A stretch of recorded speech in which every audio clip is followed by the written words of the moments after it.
Takže vítame vás späť pri vlastne videu. Tuto vedľa mňa sedí Vlady. Tak prvá otázočka tradičná. Predstav sa nám trochu a čo máš na starosti na magazíne. Takže ja som vlastne na Powerplay profesionálne od mája 2009, kedy som začínal ako šéf prekladateľov a tiež som prišiel, aby som pomohol aj s vývojom. Postupom času teda tie preklady sa troška dostali do úzadia a začal som viac spolupracovať na vývoji hry. Až relatívne nedávno, pár mesiacov dozadu, som bol menovaný šéfom vývoja, takže mám na starosti, teda rozhodujem o tom, že čo vlastne sa bude robiť ďalej na projekte. Teda čiastočne to sa samozrejme musí prebrať aj so šéfmi. Pripravujem teoretické podklady pre programátorov, ktorí potom na základe toho kodujú rôzne časti hry. Keď ste začínali, vlastne keď ste vstúpili do tohto týmu Powerplay manažer, tak predtým ste ešte niečo robili? Áno, ja som predtým pracoval pre prekladateľskú firmu ako projektový manažer, kde som teda mal na starosti rôzne tie prekladateľské projekty a tiež kontrolu prekladov, takže vždycky ma to ťahalo k tým jazykom. Už vlastne vtedy, ako som tam nastúpil, to bolo v druhej polovici roka 2007, vtedy som sa prvýkrát registroval na Powerplay a začal som pracovať ako dobrovoľník s prekladmi. A neskôr sa z toho vyklula teda nová práca. A ten prekladateľ, čo ste boli vlastne šéf prekladateľov, tak to vlastne ste si niečím zaslúžili, alebo tu vlastne to bolo tým, že tu bolo vlastne ešte nie toľko ľudí, aby vlastne na všetky tieto funkcie vlastne mali niekoho?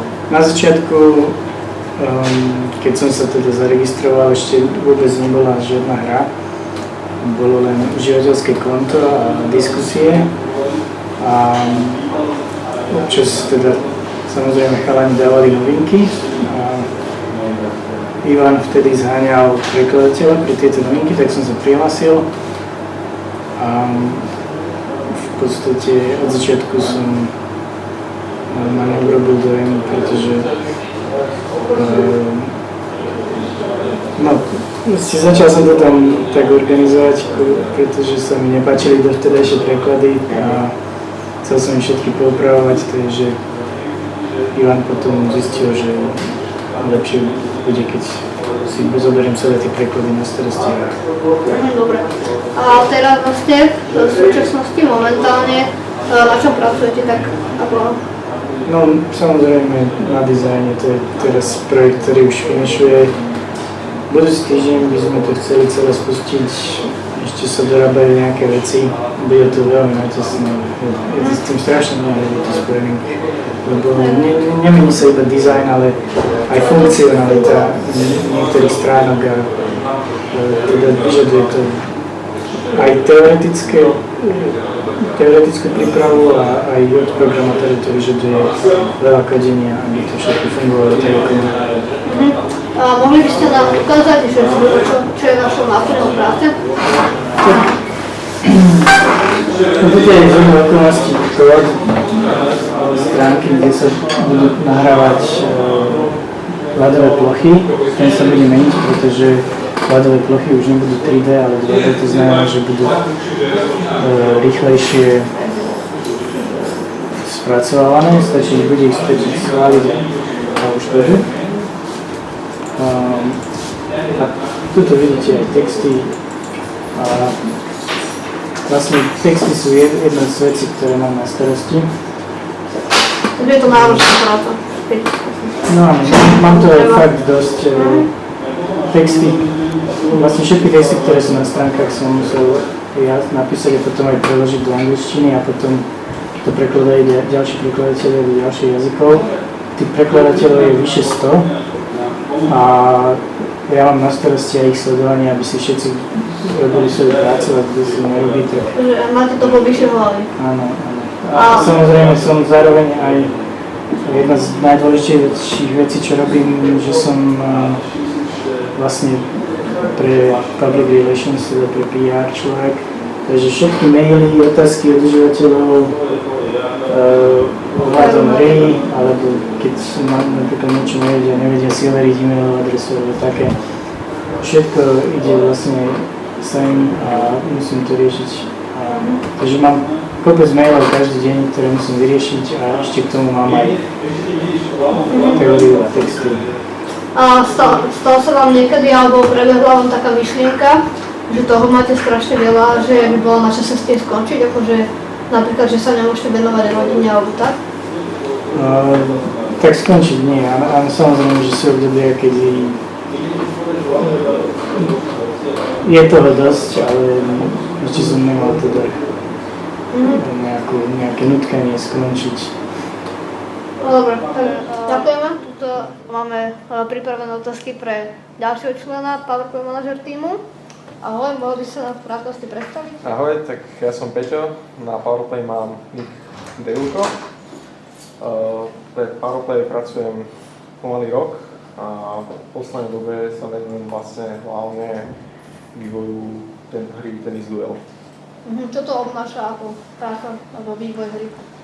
Tak časom je to náročné, určite. Hlavne treba vlastne vychytávať nám všetky muchy a ladiť celý engine. Je ich dosť, že? Tak nájdu sa aj spokojní a nespokojní hráči.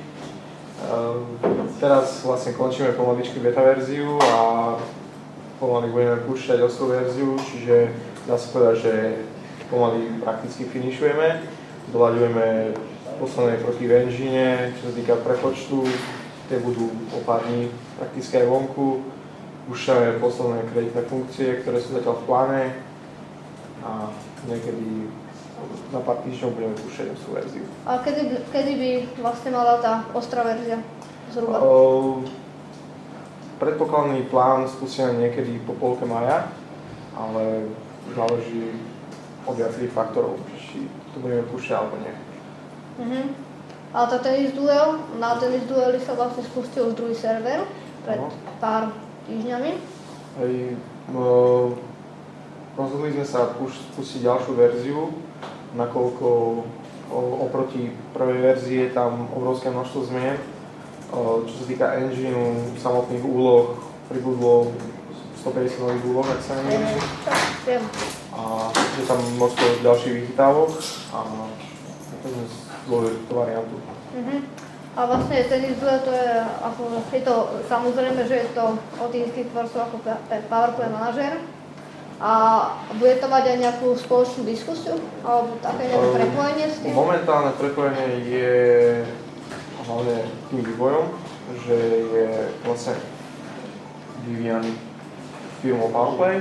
Momentálne diskusiu riešime tiež cez PowerPlay, kde hlásia ľudia chyby a návrhy na vylepšenie, kde diskutujú a časom možno bude vlastná diskusia. A čo na to vaša rodina hovorí? Na toto, že vlastne pracujete s počítačmi a tak? Tak berú to ako bežnú prácu. A mohli by sa nám teraz názorne ukázať, čo vlastne robíte? Primárne v poslednej dobe sme doplňali množstvo ďalších kreditných funkcií, ktoré vlastne urýchľujú alebo dávajú nejaké potrebné veci hráčom.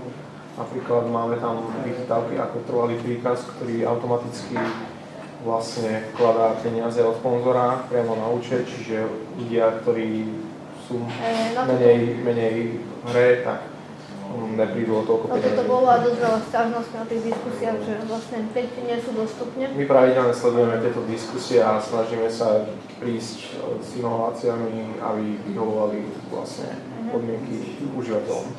Toto je jedna z tých najlepších vlastne kreditných funkcií? Ťažko povedať, každému sa hodí niečo iné. Každému niečo iné. Dobre.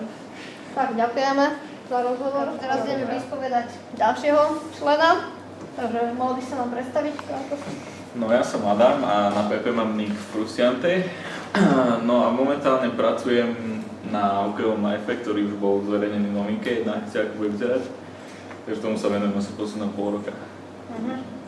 A tuto, ako vidím, tak tu máte aj nakresliť všelijaké. No takto nejak to vzniká, už by som mohol ísť maturovať zase z geometrie, mám taký pocit v poslednej dobe. Ale takto napríklad vyzerá akcia, ktorá sa potom konvertuje do toho systému. Takto ju nakreslia ľudia a potom sa to prerába, no je to dosť zaujímavé. No je to vlastne náročné tým pádom. No je to hlavne časovo dosť náročné.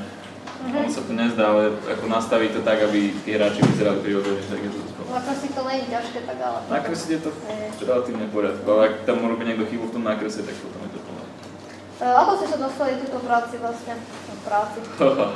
No tak to je zložitejšie a ja som sa sem dostal v podstate cez Majka 22. On mi to doporučil a potom už som tu dostal, som tu asi 2 roky. A vlastne tie 2 roky stále robíte? Na leto? Nie, iba posledná pol roka, vtedy som robil všetko možné.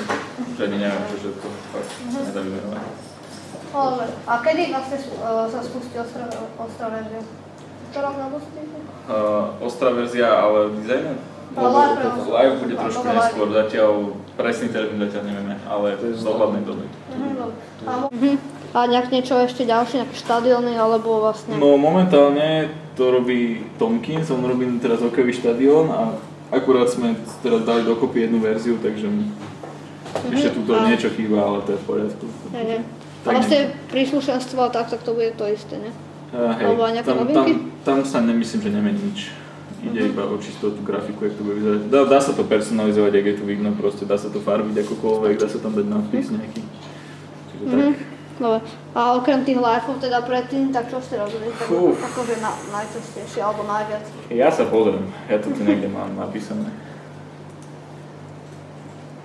A vlastne teraz je vlastne ten nový dizajn priorita, nie?